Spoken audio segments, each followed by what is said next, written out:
Hey, it's me, Destin. Welcome to Smarter Every Day. So you know you're in trouble when you have to break out the Tinker toys to explain a concept. What are you going to build? Tinker toy that scrubs and rolls over your hand. Good idea. What are you going to build? The sunset. The sunset. Okay, so we're going to start building. Go.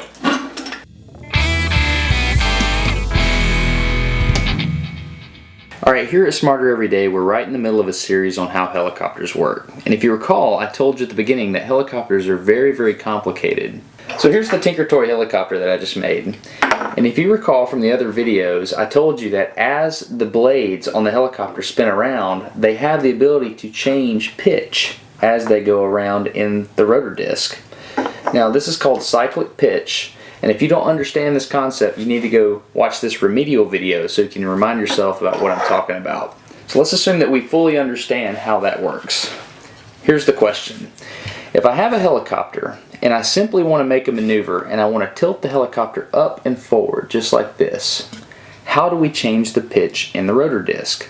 So to me, it's logical that I would want to increase the lift on the back of the rotor disc. So what that would do is that would cause more lift here, which would cause it to tilt forward.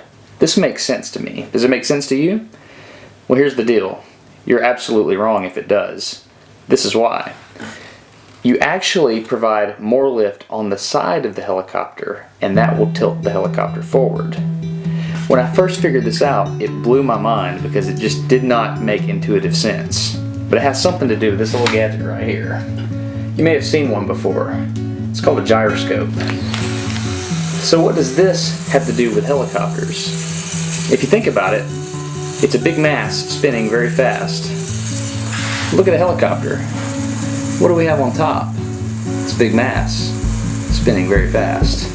So when the rotors are aligned with the helicopter body, if I wanted to pitch the helicopter body forward like so, I would expect us to be in phase right here, and I would expect to take less of a bite with this rotor and more of a bite with this rotor to rock it over. Is that what That's happened? not the case.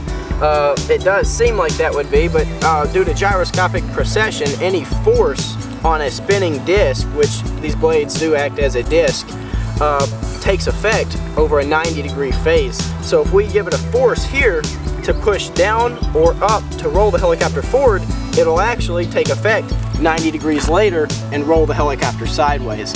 So in order to roll it forward, we give the pitch on when it's 90 degrees away from Oh, so it's almost like predicting the future or something like that. Something like that. So if I wanted to rock the helicopter forward, I would take less of a bite when I'm 90 degrees out of phase and more of a bite over there, and that would do it?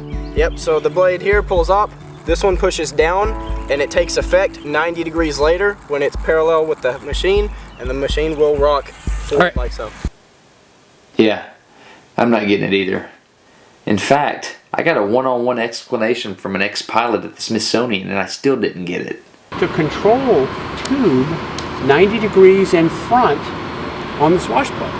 Like everything on Smarter Every Day, I finally understood this when I made an experiment for myself.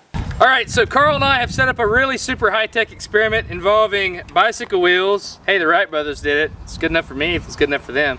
And we have a camera aligned along a force application device, which is a metal strip. And do you want to explain what we got going on here? Alright, we're going to... Wait! I'm better. Go ahead. We're going to apply a force straight up, and as you can see here, the tire rotates in the same plane as we're moving this bar. But when it's spinning, it's going to be different. Let's just check it out. Yep. Here we go. I used to play with my mom's exercise machine when I was like 5, so I'm highly qualified to apply angular momentum here. There we go.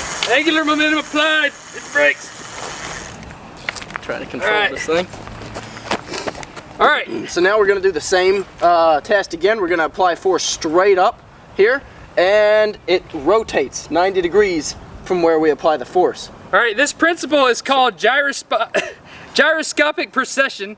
Correct. And that's basically the force is applied orthogonal to the plane of rotation. It acts 90 degrees out of phase to that applied force. I think it's pretty interesting. So I have a plane of rotation here of the force, but it actually acts in this plane.